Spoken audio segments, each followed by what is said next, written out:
संविधान के नाम पर संसद में बड़ी बड़ी कस्में खाई जा रही हैं। नेता ऐसे बयान दे रहे हैं जैसे संविधान का तो वो अनुपालन गीता की तरह करते हैं, ग्रंथ धर्म ग्रंथों की तरह करते हैं।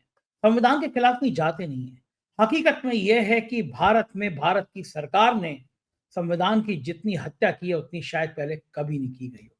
पिछले 10 सालों में भूल गए हैं हम लोग, 11 सालों में भूल गए हैं हम संविधान नाम की वस्तु कहाँ रखी है। नमस्कार, मैं हूं संजय शर्मा, आप देख रहे हैं 4 PM न्यूज नेटवर्क। संविधान के तमाम मुद्दे हैं। क्या वास्तव में संविधान बचा है? उमर खालिद की रिहाई, जमानत 4-4 साढ़े 4 साल तक नहीं होती है। तारीख पे तारीख, और हत्यारा बलात्कारी राम रहीम हर चुनाव से पहले बाहर आ जाता है। यह है संविधान। दलितों को आज भी घोड़े पर नहीं बैठने दिया जाता शादी के लिए। क्या ये है संविधान? संसद में संविधान के नाम पर बड़ा नाटक हुआ और मैंने अभय दुबे जी से एक एक बिंदु पूछा। बहुत रोचक बातचीत की है। मैंने जानना चाहा है कि आखिर क्या वास्तव में नेताओं को संविधान की जरूरत बची भी है या नहीं। अच्छी बातचीत, मेरी रिक्वेस्ट है आपसे पूरी सुनिएगा, चैनल को सब्सक्राइब और ज्वाइन करिएगा। चलते हैं अभय दुबे जी के पास। 4 PM न्यूज नेटवर्क में स्वागत है अभय दुबे जी आपका। संसद में संविधान के ऊपर भयंकर भयंकर चर्चा हुई, तमाम नेताओं के हमने बयान देखे। लेकिन पिछले 10 सालों में इस देश में जो संविधान के नाम पर हत्या हो रही है, हालत ये हो गई कि जज बैठ के कह रहा है कि देश बहुसंख्यक लोगों के मत पे चलेगा। कटमुल्ले हैं। एक जज इस्तीफा दे देता है, अचानक बीजेपी में शामिल हो जाता है। ये संविधान का उल्लंघन नहीं है। दलितों को घोड़ी पे नहीं चढ़ने दिया जा रहा है। दलित पिछड़ों के हक मारे जा रहे हैं। ये संविधान का उल्लंघन नहीं है। और संविधान की इस तरह जय जयकार करके बड़ी बड़ी बातें डींग मारना जो हम देख रहे हैं पार्लियामेंट में, क्या ये नेता वाकई में संविधान का पालन कर रहे हैं? आपको लगता है संविधान का पालन कहीं हो रहा है? सदन चल रहा है, प्रधानमंत्री गायब है, संविधान के ऊपर चर्चा है। अखिलेश यादव ने कहा भी कि सदन में चर्चा प्रधान के बिना, प्रधानमंत्री संसद में आना ही नहीं चाहते। ये सब बातें क्या संविधान से जुड़ी हुई नहीं है? संजय जी, सदन में जिस वक्त संविधान के ऊपर चर्चा हो रही है, संविधान दिवस मनाया जा रहा है, उस वक्त आपने ये प्रश्न उठाया, इसके लिए आपको साधुवाद। क्योंकि 4 PM के मंच पर भी इस प्रकार की चर्चा होनी चाहिए, क्योंकि ये चर्चा काफी गंभीर बातों से ताल्लुक रखती है। आपने कहा कि अभी प्रधानमंत्री सदन में चर्चा हो रही है, प्रधानमंत्री वहां गायब हैं, वो फोटो अपॉर्चुनिटीज चल रही है उनकी प्रयागराज कुंभ में। वो टीवी पे सब वो आ रहा है, प्रयागराज में एक शॉल ओढ़े हुए वो इधर उधर देख रहे हैं, तस्वीरें खिंचा रहे हैं, अब इस फलाने मंदिर में जाएंगे, अब फलाने मंदिर में जाके पूजा करेंगे, ये सब चल रहा है। और इधर संविधान पे संसद में चर्चा हो रही है। आप समझ सकते हैं कि वो संविधान के संविधान के ऊपर चर्चा के बारे में कितने गंभीर है। मैं इस मसले को एक ऐसी निगाह से देखता हूं जिससे मुझे संदेश ये मिलता है कि देश में प्रतिदिन संविधान का उल्लंघन हो रहा है। प्रतिदिन संविधान की भावना और संविधान के शब्दों का हनन किया जा रहा है। इसके लिए मैं आपको केवल एक उदाहरण दूंगा, उसके बाद मेरे पास और भी कई उदाहरण है। मैं सिलसिलेवार आपके सामने पेश करूंगा कि मैं ऐसा क्यों कह रहा हूं। केवल इसलिए नहीं कि मुझे नरेंद्र मोदी की या भाजपा सरकार की आलोचना का शौक है।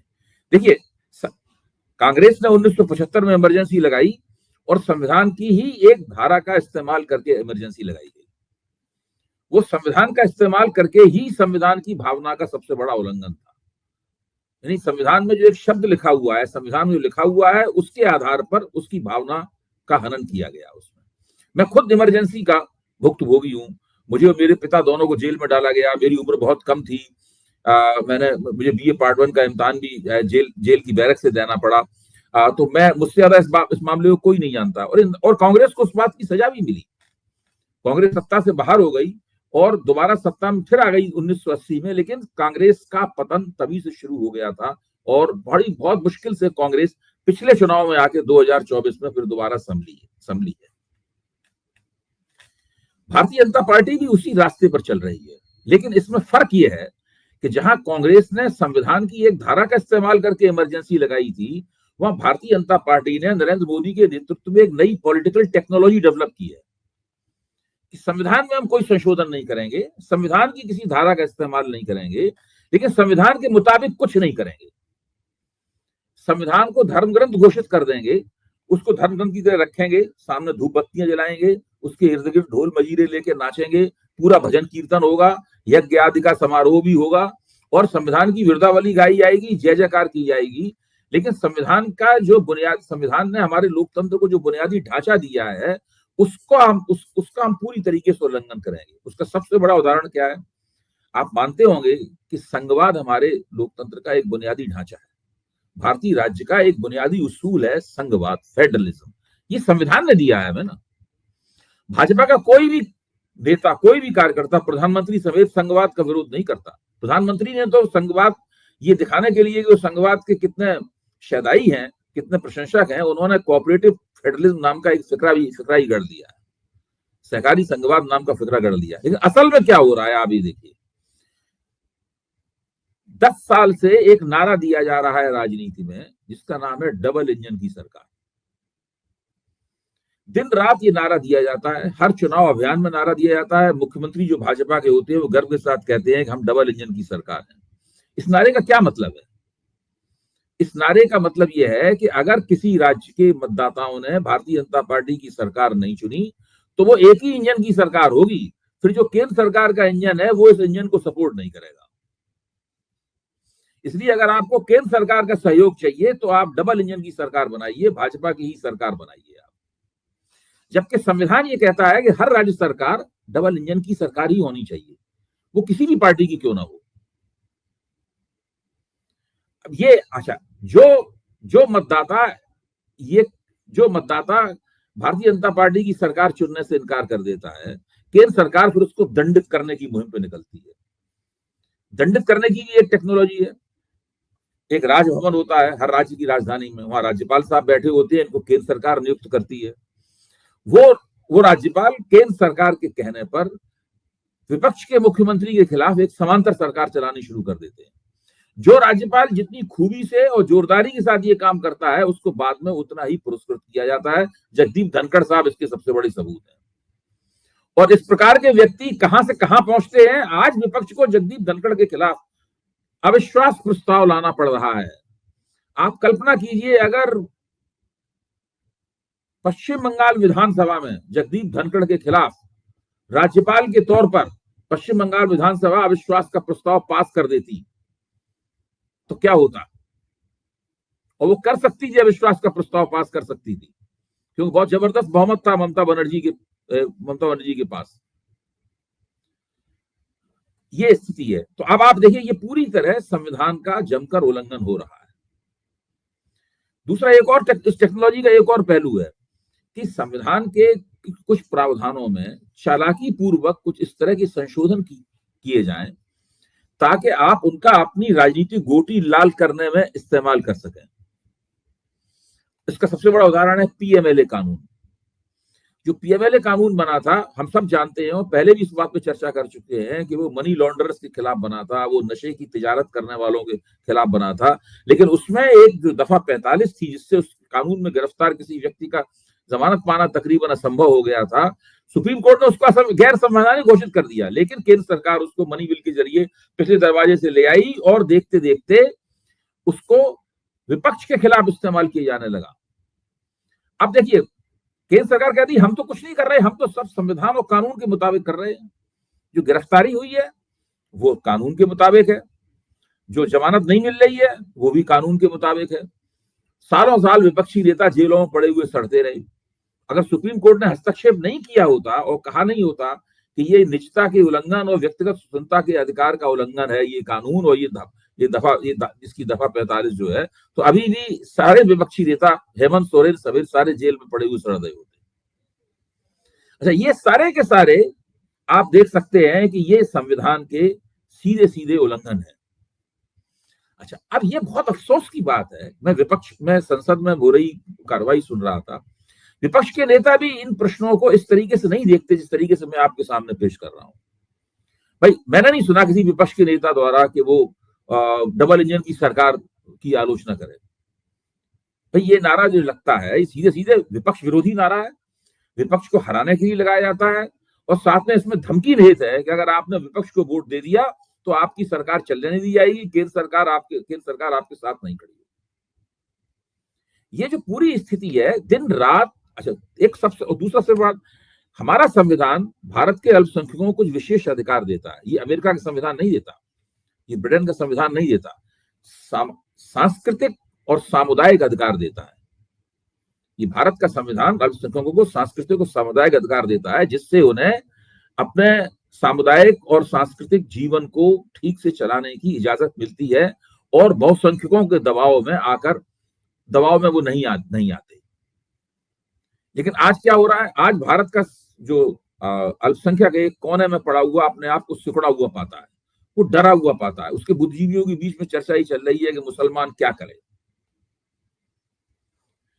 इसके लिए क्या किया इन लोगों ने, आप देखिए सारा कुछ सुप्रीम कोर्ट जो भी कहता रहे, उनको जो करना होता है वही करते हैं। चुनावी मुहिम चलाते हैं, मुसलमानों के खिलाफ घृणा का प्रचार प्रसार करते हैं, कहते हैं कि आपकी बहनों और माताओं के मंगलसूत्र उनको दे दिए जाएंगे, वो टोटी खोल ली जाएगी, भैंस खोल ली जाएगी। ये तमाम खुद प्रधानमंत्री करते हैं इस बात को।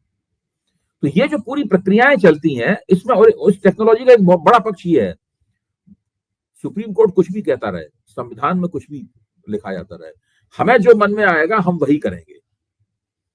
चूंकि हम सत्ता में हैं इसलिए हमें गिरफ्तार तो किया नहीं जा सकता है। ज्यादा सुप्रीम कोर्ट हमारी निंदा करेगा, हम सुन लेंगे, 1 महीने रुके रहेंगे, 1 महीने बाद फिर से उस काम को शुरू कर देंगे। इस प्रकार की जो विचारधारात्मक निर्लज्जता है, ये पूरी की पूरी तरह संविधान सम्मत जो लोकतंत्र है उसकी बुनियादी भावना के विपरीत जाती है। पिछले 10 साल मैं मानता हूं संविधान के उल्लंघन और संविधान की भावना के हनन के उदाहरण है। इसका क्या इलाज है, समझ में नहीं आता। एक इलाज जरूर है इसका, इन लोगों को जमकर चुनाव में हराया जाए। अगर इन लोगों को चुनाव में हराया जाएगा, सत्ता से वंचित किया जाएगा, तभी आप संविधान के मूल्यों की रक्षा कर सकते हैं। वरना इस संविधान की जय जयकार करते रहेंगे और हर काम संविधान के विरोध का करेंगे। बिल्कुल ठीक बात है। बड़े सदन जो होता है वो संविधान की रक्षा के लिए होता है, नियम कायदे कानून बनते हैं। संविधान का नजारा, आज जो सदन का नजारा क्या था, धनखड़ कह रहे हैं कि मैं जो हूँ किसान का बेटा हूँ, दबूंगा नहीं किसी से। बदले में खड़ग जी कह रहे हैं कि मैं भी दलित का बेटा हूँ, मजदूर का बेटा हूँ, दबूंगा नहीं। जो हम लोग पहलवानों वाले देखते हैं ना कि मैं दबूंगा नहीं तुमसे, या लड़के लड़ाई लड़ते थे, मैं दबूंगा नहीं तुमसे।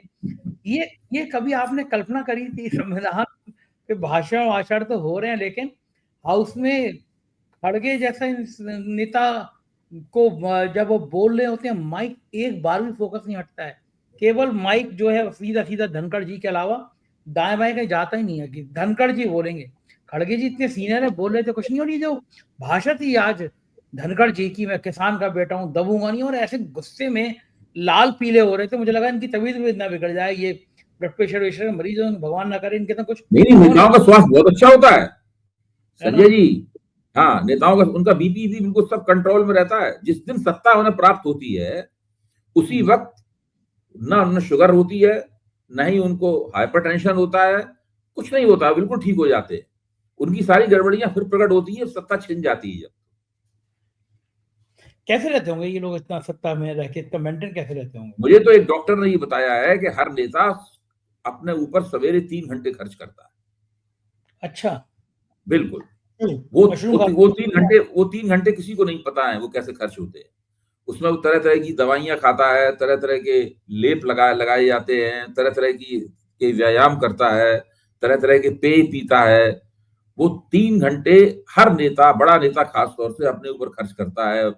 और कुछ लोगों का तो मेकअप भी होता है उस दौरान, क्योंकि सवेरे दिन में उन्हें इस तरीके से कपड़े पहन के जाना है, क्या जानना है। और हमारे प्रधानमंत्री तो इस काम में बहुत आगे हैं। हाँ, कपड़े पहनने होने, लोग कहते हैं प्रधानमंत्री जी की मेकअप पे भी बहुत टाइम लगता है, जो गाल उनके बहुत बहुत बहुत, और इस मामले में प्रधानमंत्री सबसे आगे। दूसरे नेता भी उनकी प्रतियोगिता में है, वो भी करते हैं, लेकिन प्रधानमंत्री इस मामले में सबसे आगे। मशरूम खाने में, मशरूम की भी बड़ी चर्चा होती है प्रधानमंत्री के। मशरूम, फेशियल, चमकता हुआ चेहरा। फेशियल बहुत महत्वपूर्ण चीज है। आप फेशियल के महत्व को नजरअंदाज करेंगे तो फिर आप समझ नहीं पाएंगे ये नेता लोग किस तरीके से रहते हैं। चमकते कहते हैं। प्रधानमंत्री फेशियल कराते हैं, मुझे लगता है दूसरे नेता भी कराते हैं फेशियल। हाँ, चेहरा जिनका ग्लो ज्यादा करे वो कराते होंगे। मुझे बताइए अभय जी, अभी भी लोगों का अदालतों में बड़ा भरोसा है। दो लोगों में लड़ाई होती है तो लोग कहते हैं कि मैं तुमको अदालत में कोर्ट में ले चल घसीटूंगा, कोर्ट में। मुझे आज संविधान पे चूंकि सब बहस हो रही है तो सब बातें याद आ रही हैं जो हाल बन गया, और खासतौर से सुप्रीम कोर्ट तक बात पहुंच गई। गगोई से शुरू हुई, चंद्रचूड़ तक पहुंच गई, गणेश आरती तक पहुंच गई कि साहब किस तरह चंद्रचूड़ साहब के यहाँ जाके प्रधानमंत्री गणेश आरती कर रहे हैं, फोटो वायरल हो रहे हैं। क्या संविधान का हनन अब सुप्रीम कोर्ट में भी होने लगा है, हाई कोर्ट में भी होने लगा है? देखिए, इसमें यह है कि संजय जी, जो जुडिशरी है वो काफी बड़ी है, उसमें निचली अदालत के जज से लेकर और सुप्रीम कोर्ट के किसी मूर्धन्य न्यायाधीश तक जुडिशरी का आकार बहुत बड़ा है। मैं समझता हूं कि जिस तरह पूरे लोकतंत्र में खामियां आई हैं, उसकी क्वालिटी में गिरावट हुई है, जुडिशरी की क्वालिटी में भी बहुत गिरावट हुई है।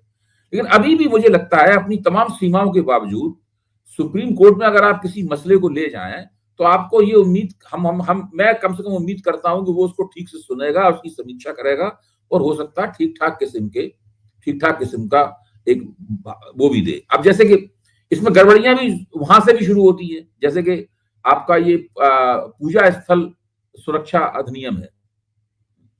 अब जो पूजा स्थल सुरक्षा अधिनियम है, इसमें जो लिखा हुआ है उसकी तो कोई परवाह नहीं की जा रही। मुख्य न्यायाधीश चंद्रचूड़ ने जो मुंह जबानी बोल दिया था उसके आधार पर सारे सर्वे हो रहे हैं। अच्छा, अब जस्टिस खन्ना, मुख्य न्यायाधीश जस्टिस खन्ना ने एक तरह का कल फैसला दिया है जिससे हो सकता है कि इस समस्या का कुछ समाधान हो। और उन्होंने केंद्र सरकार से पूछा है उन्होंने कि भाई 4 हफ्ते के अंदर आप जवाब दीजिए कि आपका इसमें रवैया क्या है। बाकी सबकी ऊपर उन्होंने पाबंदी लगा दी है कि ना कोई नई याचिका ली जाएगी, ना कोई नया मुकदमा स्वीकार किया जाएगा, न किसी सर्वे के आदेश होंगे, सब पे रोक लगा दी उन्होंने। अच्छा, अब सवाल यह है कि क्या केंद्र सरकार क्या करेगी इसमें, क्योंकि केंद्र सरकार की तो इसमें सब एक तरह की अघोषित समर्थन है इन सारे कामों का केंद्र सरकार की तरफ से। लेकिन अब केंद्र सरकार को घोषित रूप से अपना रवैया सुप्रीम कोर्ट में बताना पड़ेगा। हाँ, उसमें वो क्या कहेगी केंद्र सरकार? वो मुझे लगता है कि जो कानून बना हुआ है उस कानून के खिलाफ तो राय दे नहीं सकती केंद्र सरकार, क्योंकि भारतीय जनता कानून जब बना था उसके बाद में अटल बिहारी वाजपेयी की 6 साल तक सरकार रह चुकी है, 10 साल से नरेंद्र मोदी की सरकार है। ये लोग चाहते थे इस कानून को बदल सकते थे, उन्होंने इस कानून को बदलने की कोशिश नहीं की, कुछ भी नहीं किया उन्होंने। अच्छा, इसी में एक और वो पॉलिटिकल टेक्नोलॉजी छिपी हुई है कि कुछ भी लिखा रहे उसके अंदर, हम जो मन में आएगा वो करते रहेंगे। ये सत्ता के अधिकार के जरिए ये काम करते हैं। सत्ता के अधिकार का ऐसा मनमाना इस्तेमाल, संविधान विरोधी इस्तेमाल होते हुए मैंने इस देश में कभी नहीं देखा। इंदिरा गांधी में ये प्रवृत्ति थी, लेकिन वो केवल प्रवृत्ति के ही तौर पे थी। बीच बीच में प्रवृत्ति वो खुद भी दबा भी लेती थी तो उन्हें डर भी लगता था। लेकिन ये लोग तो खुलकर योजनाबद्ध तरीके से लगातार यही काम कर रहे हैं। और लेकिन क्या संविधान की बात की जाए अभय जी, उमर खालिद 4-4.5 साल से बंद है। जब भी डेट पड़ती है अगली डेट दे दी जाती है सुप्रीम कोर्ट में जमानत। एक तरफ सुप्रीम कोर्ट कहता है कि जमानत अधिकार है, जेल मजबूरी है, जमानत अधिकार है। उमर खालिद के मामले में नियम भूल जाते हैं। राम रहीम जैसा बलात्कारी हत्यारा, चुनाव से पहले उसको पैरोल में छूट दे दी जाती है। ऐसे तमाम हत्यारों बलात्कारियों को छूट दे दी जाती है। लेकिन उमर खालिद चूंकि उस सरकार के खिलाफ बोला था, उसकी 4.5 साल तक सुनवाई नहीं होती है। इस देश में क्या मुसलमान होना इतना खराब है कि अब अदालतें भी नहीं देखेंगे अगर नाम के आगे मुसलमान चिन्ह लगा हुआ है, खान लगा हुआ है या मुसलमान नाम दिख रहा है, और अदालतें भी नहीं सुनेंगी? भाई, मैंने तो अभी आपके सामने कहा ना, मैंने कहा कि भारत में संविधान ने अल्पसंख्यकों को कुछ विशेष अधिकार दिए हैं। अच्छा, अब अल्पसंख्यकों के ऊपर ही सबसे ज्यादा हमला हो रहा है। बुलडोजर चलता है तो अल्पसंख्यक के ऊपर, अल्पसंख्यक के घर के ऊपर चलता है। जो निवारक नजरबंदी कानून है वो अल्पसंख्यक के ऊपर लागू है। अब किसी के ऊपर भी आप आरोप लगा दीजिए कि वो दंगे में उसने दंगा भड़काने के लिए किया। अच्छा, एक और खास बात यह है कि उमर खालिद के ऊपर आरोप है कि उसने दंगा भड़काने वाला काम किया। और ये जो गोली मारो सालों को, ये सब जो पिछले दिल्ली विधानसभा के चुनावों में भारतीय जनता पार्टी के बड़े बड़े नेता, इनमें केंद्रीय मंत्री भी शामिल थे, ये सब जो प्रचार चला रहे थे वो दंगा भड़काने के लिए नहीं था। आप सोचिए, हाँ, मुख्य प्रधानमंत्री खुद जो पिछला लोकसभा चुनाव में जो प्रचार कर रहे थे वो अल्पसंख्यकों के खिलाफ घृणा का प्रचार नहीं था? क्या उससे देश में भावनाएं नहीं भड़केंगी, वो दंगा नहीं भड़केगा? इसीलिए मैं कहता हूं कि संविधान को जब से प्रधानमंत्री ने धर्म ग्रंथ घोषित किया है, तब से उसको पूजा की वस्तु बना दिया है। उसमें क्या लिखा है उसका कोई मायने नहीं रह गया है। संविधान रखा हुआ है, उसकी लगातार पूजा हो रही है, इसका सदन में पूजा चल रही है, पार्लियामेंट में संविधान की पूजा चल रही है। लेकिन व्यवहार में व्यावहारिक राजनीति इस तरीके से हो रही है ताकि संविधान की सारे जो नियम, निर्देश, भावना, शब्द जो कुछ भी हैं वो तार तार हुए जा रहे हैं। संविधान के तो आपको याद होगा कितना बढ़िया था कि जब पार्लियामेंट का उद्घाटन हुआ, प्रधानमंत्री जी एक दंड ले आए, वो दंड को लटा दिया गया, उस तरह के प्रधानमंत्री जी लेट गए, ऐसा लगा था राजा का सिंहासन सजा हुआ है। लग ही नहीं था कि ये डेमोक्रेसी एक डेमोक्रेटिक देश है, लोकतांत्रिक देश है, जहाँ पे हर संविधान की पूजा होती है। बताइए, नई पार्लियामेंट के उद्घाटन में किसी धार्मिक प्रतीक को लाके उसके आगे लेट जाना, और वो फिर मैं जहाज में देख रहा था, वो मोटे मोटे वाले पंडित जी सारे एक धोती पहने हुए संसद के अंदर हवन पढ़ रहे थे। क्या मतलब, कोई अगर मान लीजिए ये काम मुसलमान कर रहा होता, कोई मुस्लिम कर रहा होता, कि वो कुरान शरीफ का पाठ करा रहा होता, कोई आयतें पढ़ा रहा होता, हदीस पढ़ा रहा होता, तो क्या होता? फिर ये लोग क्या करते? ये पार्लियामेंट को भी नहीं छोड़ेंगे ना। ये इसी को जो जिस विश्व हिंदू परिषद के इस कार्यक्रम में हाईकोर्ट के जिस जज ने जो बहुसंख्यकवाद की दावेदारी पेश की है, इसके ऊपर इतना हंगामा मचा हुआ है, वो क्या है? वो यही है। ये एक छोटी सी बात है कि संविधान के मुताबिक लोकतंत्र बहुमत से चलता है। बहुसंख्या के आधार पर नहीं, बहुमत के आधार पर चलता है। बहुमत क्या है? बहुमत बनता और बिगड़ता रहता है। आज किसी का बहुमत है, कल वो अल्पमत में चला जाएगा, अल्पमत वाला कोशिश करके फिर बहुमत में आएगा और बहुमत वाला अल्पमत में चला जाएगा। ये बहुमत है। बहुसंख्यकवाद क्या है? वो स्थायी बहुमत है, परमानेंट मेजोरिटी का खेल है। कि हम वो परमानेंट मेजोरिटी भी कौन सी है कि हम एक धर्म के अनुयायी हैं, या एक जाति के अनुयायी हैं, या हम एक खास नस्ल के हैं, इसलिए हमारा बोलबाला होना चाहिए। तो वो पूरा बहुसंख्यकवाद, पूरी भारतीय जनता पार्टी, विश्व हिंदू परिषद और वो जज जो विश्व हिंदू परिषद के कार्यक्रम में बोल रहे थे, उस तरह के लोगों का दावा है कि लोकतंत्र बहुसंख्यकवादी होना चाहिए, बहुमत के आधार पर लोकतंत्र नहीं होना चाहिए। यही पूरी बहस है। संविधान लोकतंत्र को बहुमत आधारित बताता है, ये लोग उसका उल्लंघन करते हुए लोकतंत्र को बहुसंख्यकवादी बनाने में तुले हुए हैं।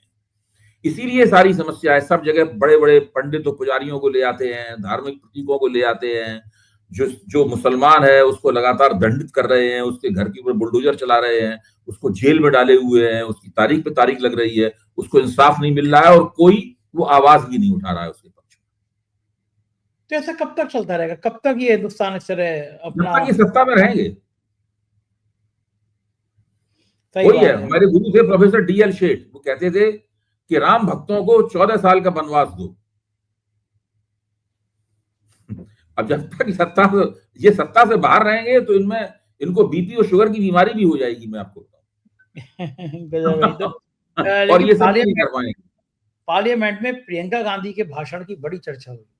उन्होंने कहा पुराने टाइम में राजा जनता से संवाद करता था, बात करता था, अब तो राजा लाखों के सूट पहनता है, सवाल सुनना नहीं चाहता, उसे बर्दाश्त नहीं है लोगों के सवाल। तो प्रियंका गांधी बोलती बहुत बढ़िया है, आपने भी देखा होगा कि संसद उनका भाषण की बड़ी चर्चा हुई है। ये लगातार अब ये तीखे हमले प्रियंका के झेलने पड़ेंगे मोदी जी को। देखिए, संसद में विपक्ष पहले सत्र से ही, पहला अधिवेशन हुआ था तभी से विपक्ष बहुत जबरदस्त, विपक्ष का प्रदर्शन बहुत बेहतरीन हो रहा है, और प्रियंका गांधी के पहुंचने से वो प्रदर्शन और भी बेहतर होगा, सरकार के ऊपर हमले और भी तीखे होंगे। लेकिन यहां समस्या कुछ दूसरी है। संसद में विपक्ष कितना मजबूत है और सरकार को ऊपर कितना हमला कर रहा है, इसके आधार पर आप इस सरकार के कामकाज की शैली में परिवर्तन नहीं कर सकते। संविधान में क्या लिखा हुआ है इसके आधार पर, और सुप्रीम कोर्ट क्या आदेश देता है इसके आधार पर भी इस सरकार के कामकाज की आप तो उत्तर प्रदेश में रहते, वहां पे जो योगी जी तो होर्डिंग तक नहीं हटाते, सुप्रीम कोर्ट या हाई कोर्ट कोई भी आदेश दे दे उसके ऊपर, सही बात, बुलडोजर चलता रहता है। वो जुर्माना लगाते हैं तो जुर्माने का भुगतान कर दो, लेकिन बुलडोजर फिर चलाओ ताकि डर कायम रहे। तो जब ऐसी स्थिति बन जाती है तो ऐसे लोगों को सत्ता से हटाना ही, देखिए ये लोग विचारधारात्मक लोग हैं, ये लोग आइडियोलॉजिकल लोग हैं, याद रखिए। आइडियोलॉजिकल आदमी, भारतीय जनता पार्टी की सीटें 0 हो जाएं तब भी संघ का जो आइडियोलॉजिकल आदमी है वो वही बात कहता रहेगा हमेशा। हाँ, उसकी विचार, वो अपनी विचारधारा से दाएं बाएं नहीं होता, दाएं नहीं होगा। 0 हो जाए सीटें, 350 हो जाए तब भी ठीक वही कहेगा, और 0 हो जाए तब भी वो कहेगा। तो उनको तो चुनाव हराना बहुत जरूरी है। लेकिन अच्छी बात यह है ना, ये जितनी मुसलमानों को नफरत करते हैं, तो ऐसा नहीं है कि वो 20-22 या जितने % भी मुसलमान हैं वो ही सब दुखी होती हैं। हिंदुओं का भी बड़ा तबका, शायद बीजेपी की समस्या यही होगी। नहीं, हिंदू मुसलमानों के प्रति अगर घृणा से हिंदू आंदोलित होकर इनके पक्ष में चला जाता तो इनको 350 नहीं 400 सीटें मिल जाती। सही बात है, मतलब तो लेकिन इन्होंने जितनी मुसलमानों के खिलाफ घृणा फैलाई उनकी सीटें कम होती हैं। हाँ, और अगर ये कुछ चुनाव आयोग की मदद से तिकड़म नहीं करते ना तो सत्ता से बाहर होते, 125 से ज्यादा सीटें डाउन होती इनकी। हाँ, लोग चाहते नहीं है ना इस तरह की हिंसा की बातें, नफरत की बातें, ऊब गए लोग। कोई नहीं चाहता। हाँ, सबको अपना काम धंधा रोजगार चाहिए, कौन बवाल में पड़ेगा। जी बिल्कुल ठीक बात है। आज बहुत सार्थक चर्चा हुई, बहुत शुक्रिया अभय जी, आपने अपना कीमती समय दिया। Thank you sir. तो ये थी अभय दुबे की बातचीत। मुझको यकीन है कि आपको बातचीत जरूर पसंद आई होगी। बताइएगा कैसी लगी बातचीत। शुक्रिया, थैंक यू।